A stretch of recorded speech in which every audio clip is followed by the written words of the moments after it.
Hey guys, Dylan here coming at you with another Tesla tip video. And in this one, I wanted to talk mainly to people who are maybe thinking about getting a Tesla and are worried about the fact that there's such a lack of physical buttons and knobs and dials and switches and all sorts of things that are common in older vehicles or even just non-Tesla vehicles. Tesla tends to be super minimal when it comes to their vehicles. And so it's an intimidating thing for a lot of people is they're like, well, I got to learn a whole new system. I've got to learn how to use the computer. I can't quickly pull up things that I normally would with my dials and switches and buttons and all that. So let's go through that real quick. I'm going to go through the buttons that do exist in the vehicle and then the ones, of course, that don't and that are just on the screen. I think you'll be happy to learn that there's a single screen on the computer that you can go to that you can keep up while the car is driving, that has basically everything that you're going to need, that you would find on a regular older sort of non-Tesla vehicle. So let's go ahead and take a look here. All right, so here we are, steering wheel. So the steering wheel has two multi-function buttons on either side. We got one here, we got one there, and then we got our stalk. So we've got one on the left and one on the right. Hopefully you can see that okay. So these guys here, the one on the left and right side, they perform functions based on what you have on the screen.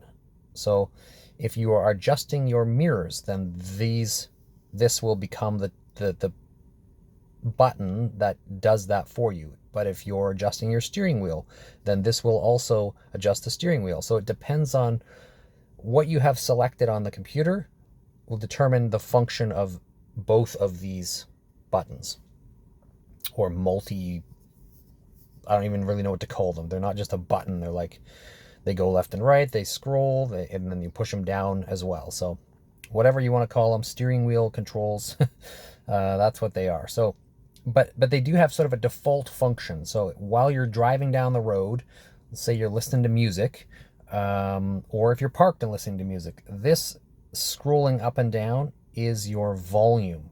So whether or not you're listening to music or you're on the phone hands-free and you're adjusting your phone volume, or you have navigation going and it's talking to you and you want to increase that volume, whatever it is, this is primarily your volume control. Now the left and right functions here, you just kind of push it and it clicks. That will change your selected music, is kind of its primary purpose. And yeah, that's kind of, it probably does other things while you're driving too, but no, it's pretty much just the music, I think. And then you push it down completely to pause or play your music, while the vehicle's in motion or while you're just in park and listening to music. The other one is primarily for, think of it like your cruise control settings. So when you're driving and you turn on the autopilot function, this will scrolling will increase or decrease your maximum speed. Left or right will increase or decrease your following distance. And then if you push it down, that actually does your voice command. So you can actually talk to the car to change a lot of the settings, and you don't have to worry about the screen or the computer at all. But that's a different video. But there's a ton of voice commands that you can do by pushing on this button, pushing it down. And then we got your stalks here. So this one is very similar to every other car. Turn signal up and down, push it out for high beams, pull it in for like flashing your lights, push it in here to do an intermittent wipe. And think that is pretty much it for that guy. This one over here is your think of it like a gear selector. So you reverse, neutral, drive, and then autopilot and park at the end there. You hit that to put it in park. So pretty straightforward. And that's it for buttons. Aside from like what's on your door, you know, this is how you open the door. This is all your windows.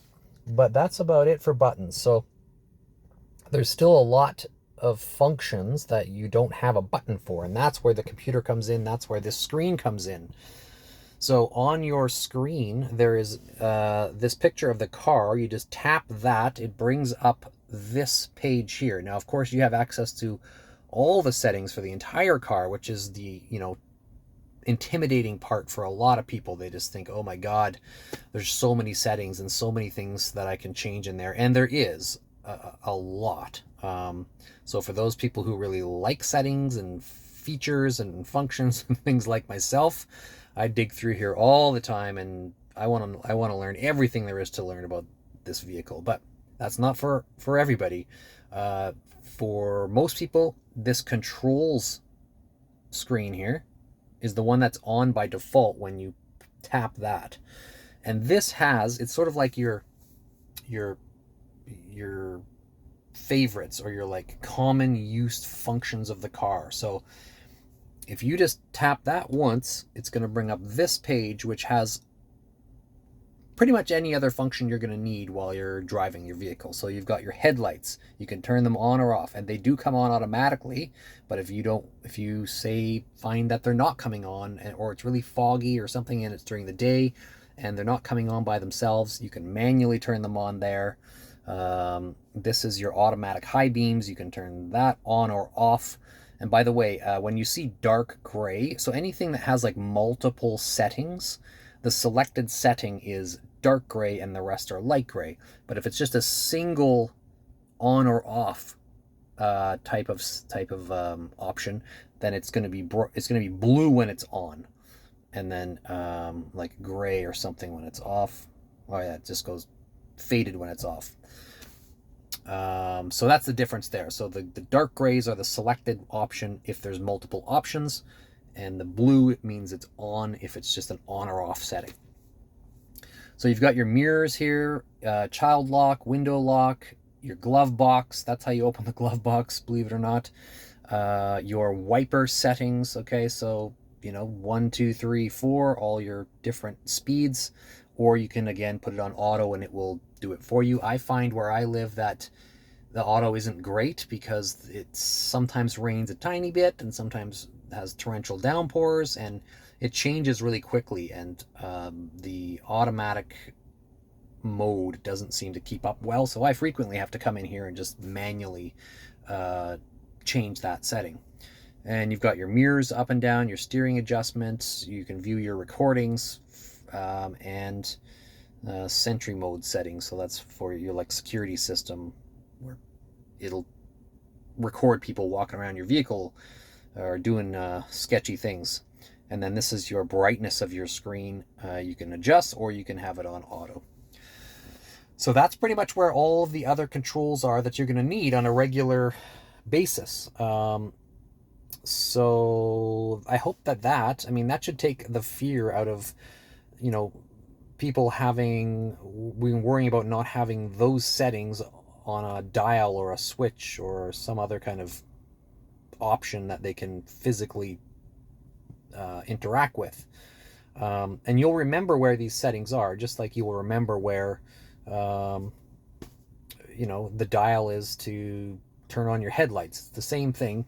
This screen, as long as I've had my Tesla, which is only about 8 months now, but this doesn't ever change. This is like the spot where the settings are very static, because Tesla knows that this is where people are going to get used to finding those settings.